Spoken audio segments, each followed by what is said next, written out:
Welcome to the New Warehouse Podcast, the podcast for those that are curious about what's possible inside their four walls. Before we get into this episode, let's hear a word from our sponsors that make this all possible. If you're thinking about voice picking, think EPG, the team behind Lydia Voice, the industry's #1 voice picking solution.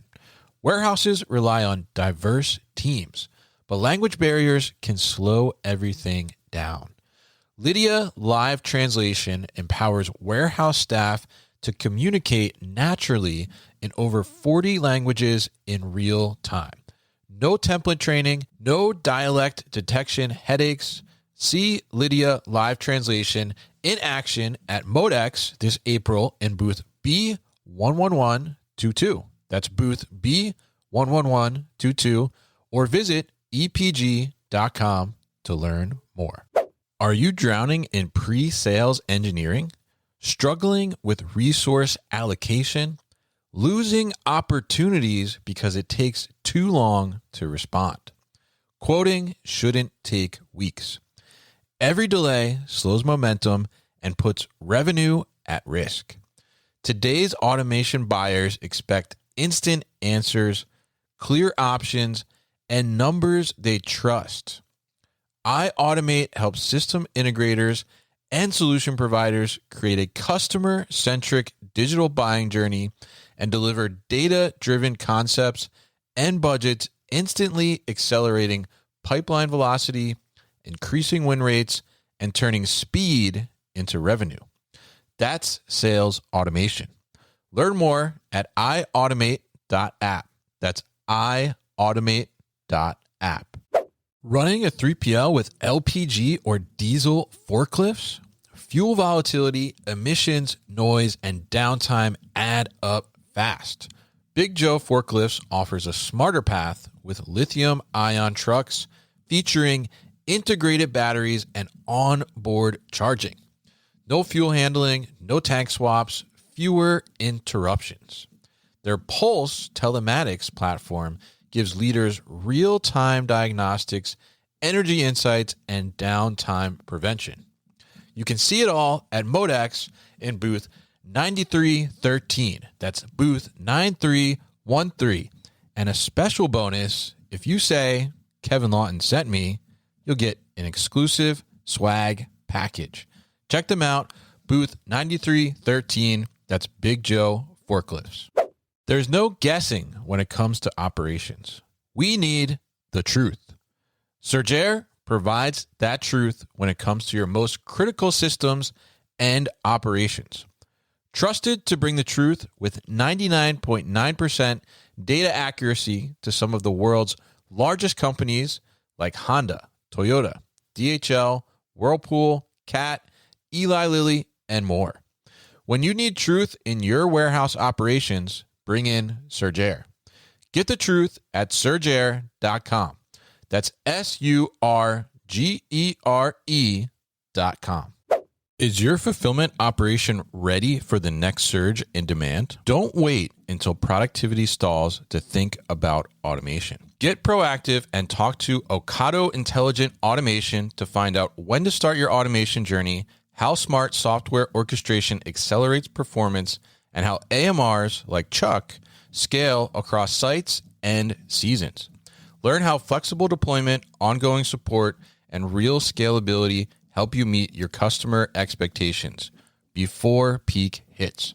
Head to OcadoIntelligentAutomation.com to start your warehouse automation journey and find them in booth B10119. That's B10119 at Modex. Thank you to our sponsors, and now let's get to the podcast.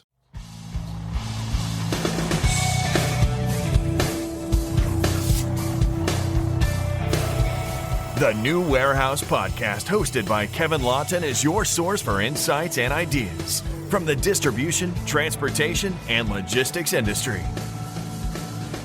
A new episode every Monday morning brings you the latest from industry experts and thought leaders. And now, here's Kevin.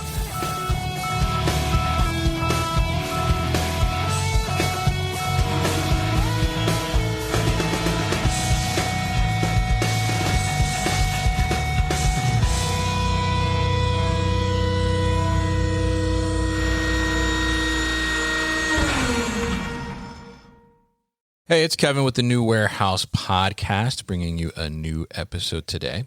And on today's episode, I'm going to be joined by Abby Nawrocki, and she is the CEO and founder at Stock. And Stock is getting rid of that excess stock for you in a very nice way.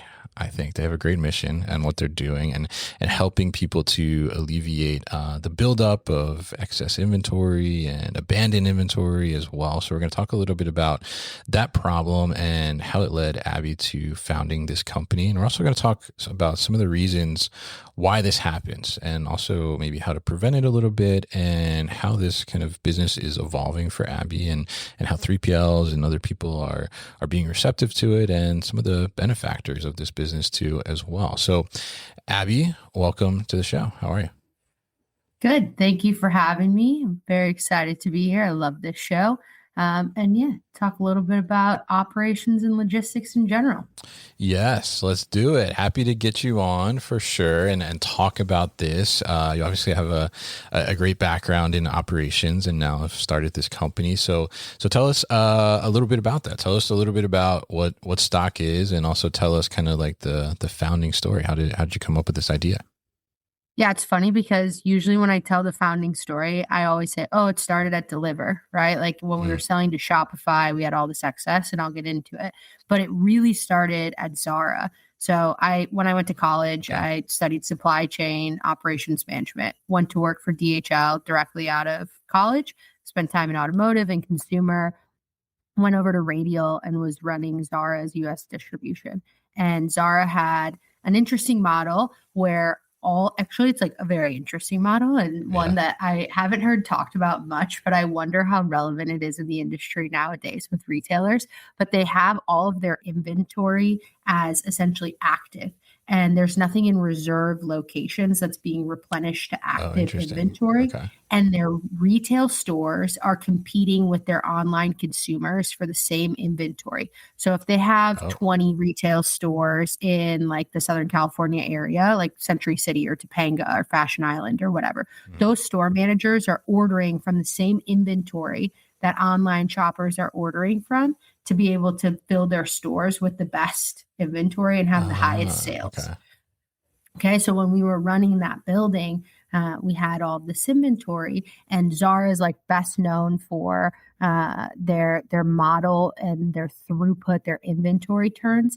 But for the consumer is like their diversification of garments, right? Like I could go into a Zara in Chicago and get some completely different optionality than if my mom went in St. Louis or in Miami or whatever. And if I go in 6 weeks, there's different stuff there. And that's really how they competed in the early years and grew as big as they did. But of course, like they still had excess as well. And when they would have excess from seasonality, we would put it into what we called the garage. So we had like a 600,000 square foot warehouse, and there was 400,000 on the other side, walled off, and there's a roll up door, et cetera. And the inventory would go back there and it would get resold to like a TJ Maxx or Ross through Century 21 or liquidation, but there would be still excess, right? Like when it comes to liquidation, I think I posted about this recently, like less than 20%, really it's almost 5% of what retailers or brands present to liquidation actually gets sold. So like Zara had the same problem. And what we did back then was running the building. We just called the local Salvation Army and we built the relationship with Angel. And we were like, he ran the Salvation Army. And we were like, hey, we have this excess inventory. Can you come get it? Okay. So like really that's where the idea was born, but it never grew. That was like 2017, 2016. It never really grew after that.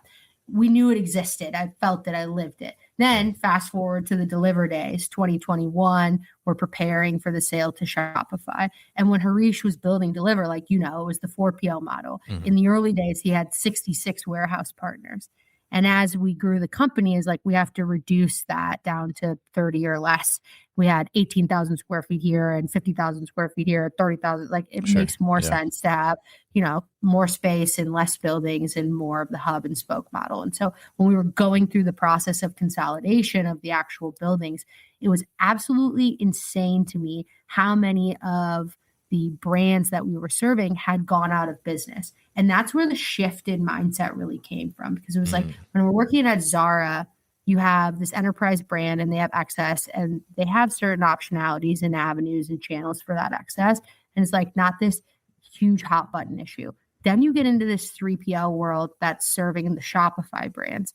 And you're just like, holy shit, this is insane how much turnover there is from a brand perspective. So there are 4 million brands that sell on Shopify, but 90% of them go out of business in the first 3 years.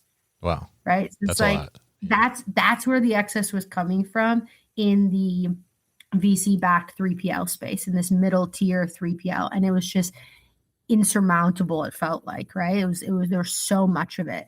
And at that point, I was like, okay, there has to be a better way. But I still wasn't to the point where I was like, oh, I'm going to go be an entrepreneur and solve this problem, right? I was like, I have a great corporate job. I love what I do. You geek out about it all day and steady paycheck and a great team. And yeah. And so I just kind of continued on, did a year at Shopify, 3 months at Flexport, went to Shipmonk. When I realized they had the same problem, brands that were going out of business occasionally, right? Seasonality with their higher brands, excess in general. It was like, this has to be solved. There's no longer an option to ignore it, to say, I'm not going to deal with it. I was like, I have to solve this. And so we went back to that thought process with Zara and was like, okay, if we can do it with Zara and we can connect with nonprofits, we can move this inventory to the larger network of nonprofits. There has to be, an easy way to connect here. And when I realized there was nobody else doing it, right, that's when I was like, okay, this has potential for insane scale, right? This could become a very large business because the two entities are so fragmented, because this is such an underutilized channel for inventory. So that's the origin story. Yeah. I love that. And super interesting. You went to school for operations and logistics. I know. Right? Not a lot of people do. Yeah. I mean, a lot of people just kind of end up in this industry, right? I mean, like myself too, like just kind of fall into it. And so I'm curious, was there like something very interesting when you were younger that caught your attention that led you down this path? It was actually when I was at IU, junior year, or before you go into junior year, they make you take one. It's called I-Core, integrated curriculum. They make you take one class from every single major in the business school. Oh, interesting. And when I took that one operations and supply chain class, I was like, that's it. Sign me up. I'm done. Like, it just makes so much sense. It's so tactical. It's so fit for an A-type personality. It's just very tangible. Yeah. And I just loved the material. So that's what I studied. Awesome. Great to know that. And I think, super interesting to hear how you kind of saw this problem and you saw it again and then again, right? And kind of kept like, itching at you a little bit, like, I gotta figure out how do we solve this, like on a broader scale. And super interesting to hear about the Zara model too, as well. And that actually like explains, because I always kind of wondered like, oh, every store has like a little different variety and they have things online that they don't have in store. And that makes a lot of sense now, like doing that. So I think that is like a very interesting kind of retail model to see that different variety in different places, as you said. So interesting to hear the background there. So now you founded Stock, right? And you're helping essentially take care of this excess inventory and deliver it ultimately to nonprofits that can utilize it, right, in some beneficial way. Yeah. And I guess too is like so I was doing it nights and weekends when I was still working corporate, if you will, at Shipmonk, at Flexport. And I don't know if you can call that corporate, but for lack of a better term. Working for somebody else. Yeah, exactly. And I was doing it nights and weekends, and I was figuring out how to monetize it and if it was scalable and all of that. And once I figured that out, then I was like, yeah, okay, this makes sense. This is a service that can be provided, whether it's SaaS or marketplace, however you want to look at it, to the 3PL industry, one that can be built into their tech stack, one that can be built into their operating models, and one that will build a great for-profit company, right? A very successful for-profit company. And so that's kind of like when it clicked. But yeah, it's on the other side. Like, I had no experience in nonprofit. I had zero exposure to the nonprofit side of the world of that industry. I've been so deeply ingrained in supply chain my entire career that I hadn't yet learned about it. And I think this was like one of the most eye-opening pieces. And honestly, one of my favorite parts of the job right now is onboarding new nonprofits. There are 1.5 million nonprofits in the US, and they are so niche. Like there are nonprofits that are serving such specific missions that align with the use case or the thesis that we can find a home for all of this inventory, right? So like sometimes I'll get feedback from people or skepticism. Oh, there's inventory across all of these categories. Like, how are you possibly going to find nonprofits that want this stuff? Like, do they want this stuff?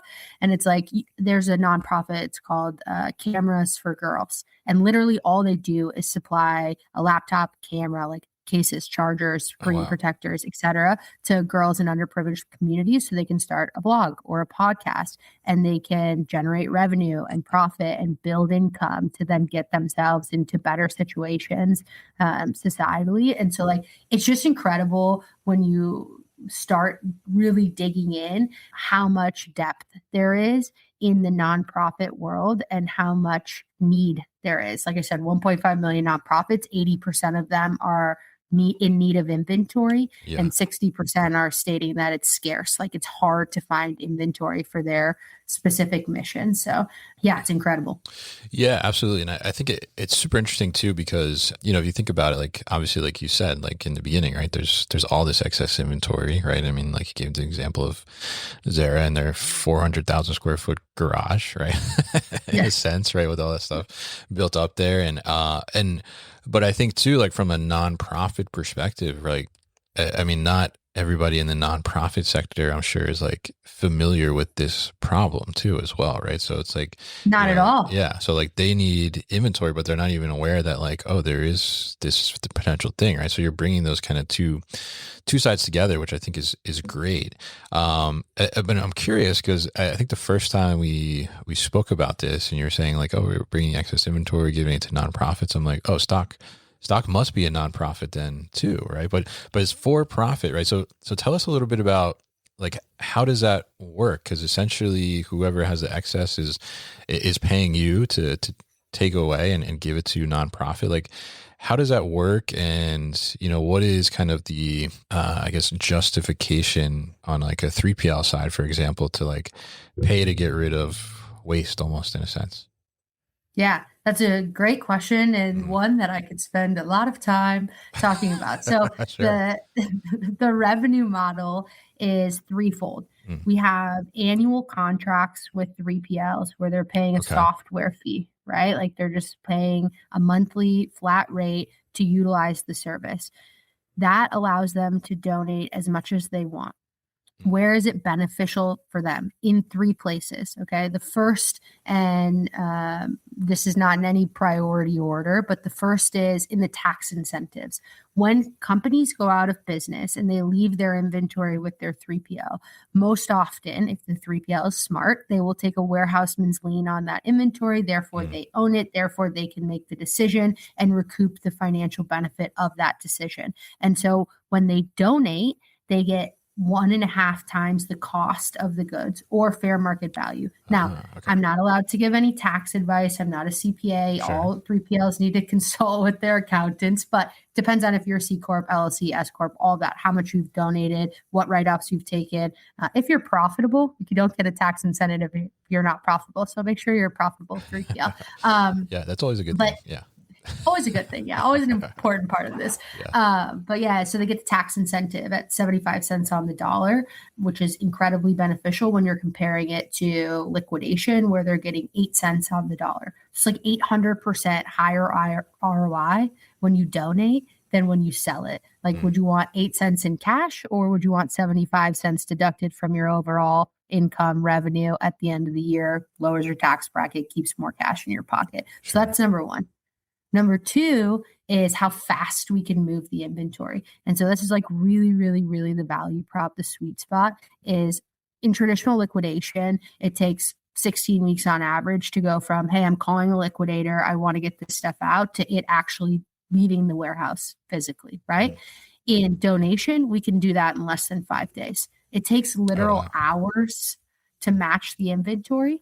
And then we manage all of the transportation and move it out within days. So if you were to list something, if you were running a 3PL and you're like, Abby, we have 6 pallets of cosmetics, mixed SKUs, I don't know what's in there, put it up on the platform, it will be matched within hours and shipped within days. And why that's important is because a lot of warehouses are at capacity. A lot of warehouses don't have optimized pick pass, optimized storage due to dead inventory that's scattered throughout the racks, et cetera. And so like that space, if it was being occupied with inventory that moved, that had higher turns 4 or 6 times a year, you would be generating $2,000 in revenue off of that inventory every month. If you're sitting on pallets that aren't moving, you're not generating any revenue, right? So like the opportunity cost there is maybe you're generating storage fees on it, but everybody knows that's not how you're eating at the end of the day off of storage fees. Right. It's the shipping label. It's, you want it to be turning. Movement. And so, and so the value prop there is speed. And then the other trade-off is destruction or disposal, which is where you just call waste management. They bring a dumpster and they throw it away. In that scenario, you have speed, but you're spending money to get rid of it. You're not getting the tax incentive the same. The speed might not even be the same. The branding, the ROI, et cetera. So the first, back to when we were talking about revenue streams, the first is a 3PL signs up to use the software. We become a vendor. We are part of their tech stack. They can do unlimited donations. They're paying a flat monthly fee. This amazing part about this is like, it's great when we're 1-800-JUNK and we're coming to pick up inventory that's been abandoned, but it's even better when they start offering it as VAS to their thriving brands, because then they can charge 75 cents a unit, turn it into a revenue generator, turn it into a profit center. It becomes another channel. Oh, we are XYZ 3PL. I wonder if a 3PL is actually named XYZ 3PL. We're XYZ 3PL and we offer D2C fulfillment, B2B fulfillment, returns processing, FBA prep, donation, right? It becomes what they offer and it becomes part of the pricing model, part of the RFP, part of the contract, and then they can generate revenue off of it. So we're seeing a lot of 3PLs actually, returning the value for the software fees that they're paying. The second part of that, of the business model is like, we have a marketplace so people can just transact one-off, right? They can come, any brand, any 3PL, if they don't want to do an annual contract, if they want to test it out, if they're skeptical of it, can come to the marketplace and just list once. And it's $500 to list. You list and you ship, you get the same tax incentives, you get the same space, cleared up, you leveraged, you get the same ROI, but you don't need to sign an annual contract in that scenario, right? You're not white labeling it. You're losing out on the opportunity to turn it into a profit center for yourself, but it still serves its purpose. And then the third part of it is we manage all of the transportation. So the nonprofits actually pay for transportation to move inventory into their networks, which is again great because it's reduced cost for the 3PL, it's reduced labor, resources, et cetera.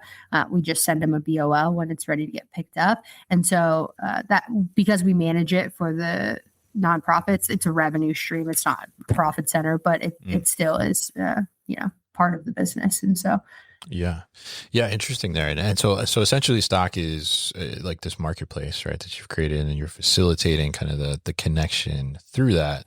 And I like that the 3PL or whoever the person with the excess inventory is can, just go on and put it on there. And then I guess the software kind of makes that connection, or you guys make that connection behind the scenes, whatever the case may be. But I think that's really great, right? And obviously, very super interesting to hear how 3PLs are using that as a potential profit center, like an additional service. And I could see for some brands like that would be very appealing, right? Because it is like also like a nice thing, right? From a marketing perspective too, like, any excess inventory we have is donated to these nonprofits or something like that. So very interesting. And I got to ask you, I mean, what is like, I see you on LinkedIn posting about like the different types of donations that occur and everything, but what's been like your favorite so far, or maybe the most interesting?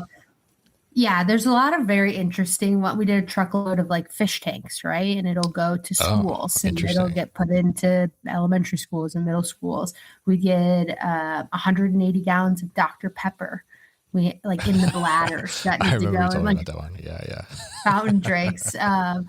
We had one where it's like a reseller who buys warehouses, like old like warehouses that people have inventory in that they just want to be done with. So they'll go and buy, and then if they get stuff that they don't want to sell, they'll donate it on stock. And they had hundreds of thousands of like lab equipment for biology Oh, wow. classes. And like, I don't even know what the equipment is for, but it's like all these microscopes and like, and that gets donated to University of Chicago and Northwestern University.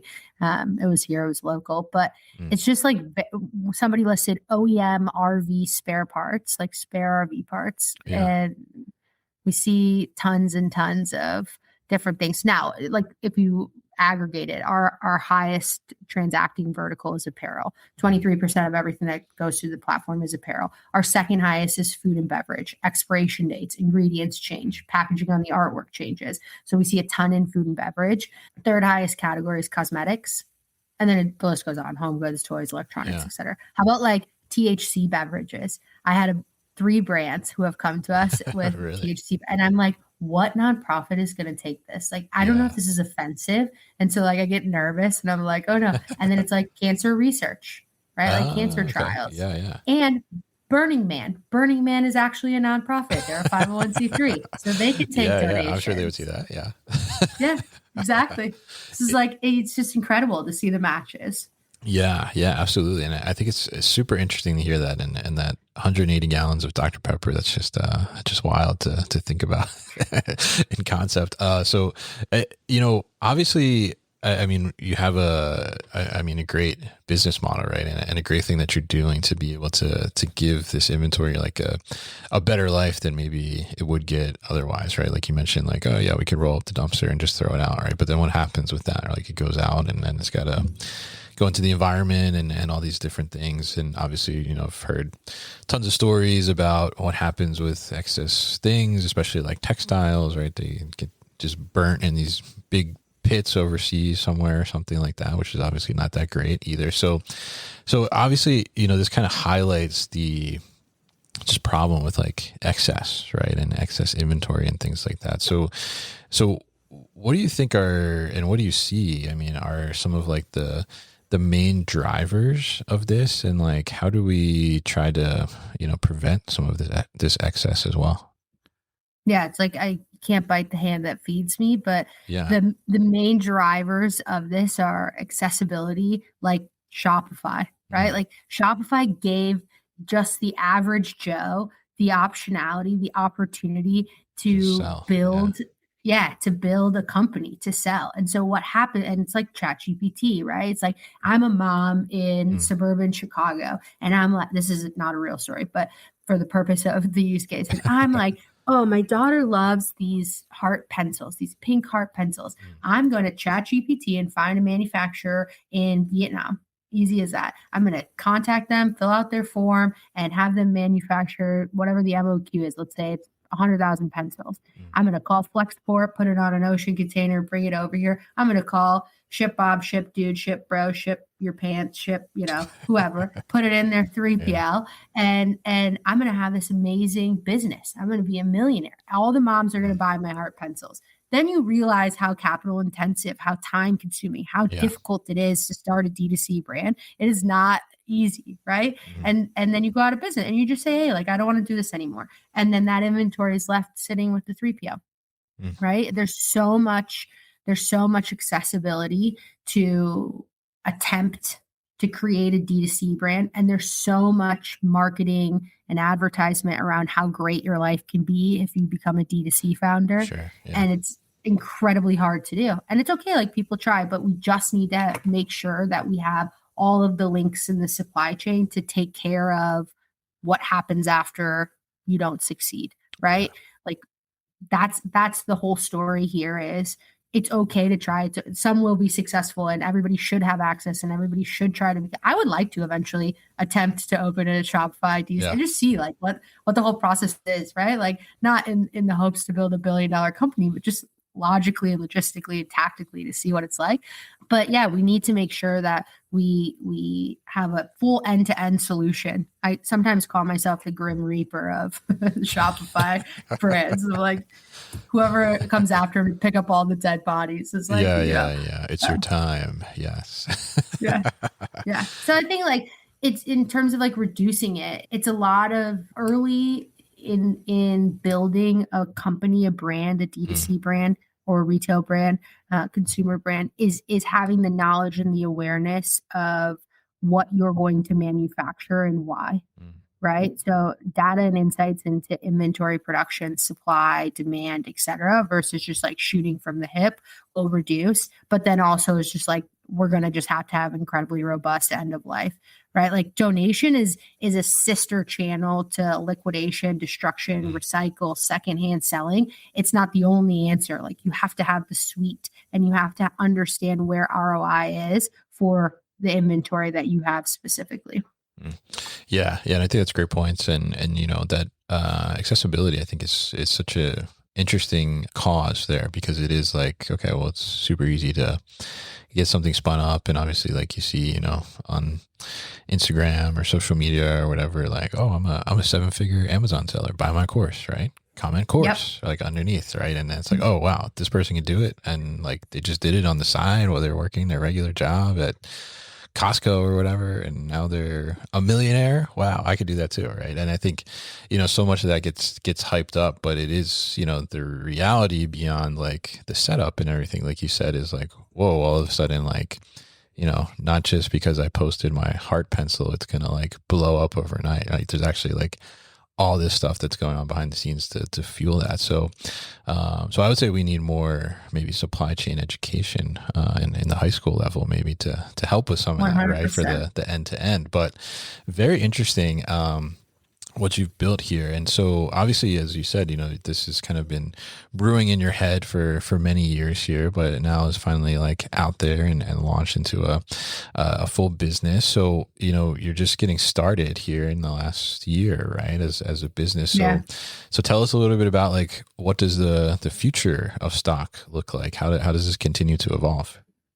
Yeah. So really, ideally, we become the solution for excess inventory. As I talked about right now, donation is a channel, right? And it's this under-leveraged channel, underutilized channel. And like, that's where we're starting. It has the highest ROI. It's the most fragmented, but truly what we want to help solve is excess. And so like, we look at liquidation, there's 15,000 liquidators out in the market. How do we optimize that? And how do we optimize destruction, disposal, et cetera? And so I think the long future for stock is really being able to provide insights, data, and then execution around end of life inventory, the whole suite. Yeah. And I think that's really, a great mission to be on. I think what you're doing is such like a very noble cause too, right? Because it is like, okay, like you're solving this problem for businesses from a financial perspective, like you said, and you outlined kind of the reasons why, but then also like you're solving this big problem for people that are in need of stuff, right? And being able to, give this another life that is meaningful to people. And I think that's such a great thing. So really appreciate you coming on the show today, Abby, and talking to us about this, and appreciate you starting this company too, because I think it is very meaningful, as I said. So if people are interested in whether they're a 3PL or they got excess inventory and this is their eureka moment on how they can get rid of it, or they're a nonprofit and they're looking to, get some of this excess inventory for their people that they serve, what's the best way to learn more about stock and get in touch?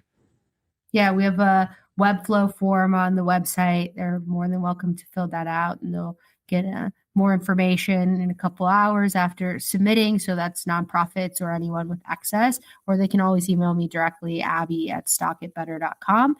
So again, the website itself is stockitbetter.com. I couldn't get the domain for stock, just stock. Yeah, that one was already taken. Yeah. Maybe you should have thought about that a little bit longer at the beginning. But yeah, they can reach out to me directly, abby@stockitbetter.com, or go to the website and fill out the form, and we'd be happy to support them with whatever their needs are. All right, fantastic. And we'll definitely put all that information at thenewwarehouse.com as well as in the show notes here. So, Abby, thank you once again for your time on the show today.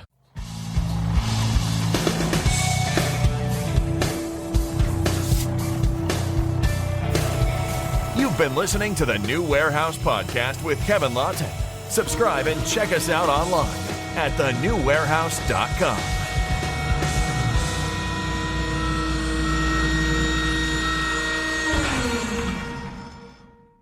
Enjoyed this episode?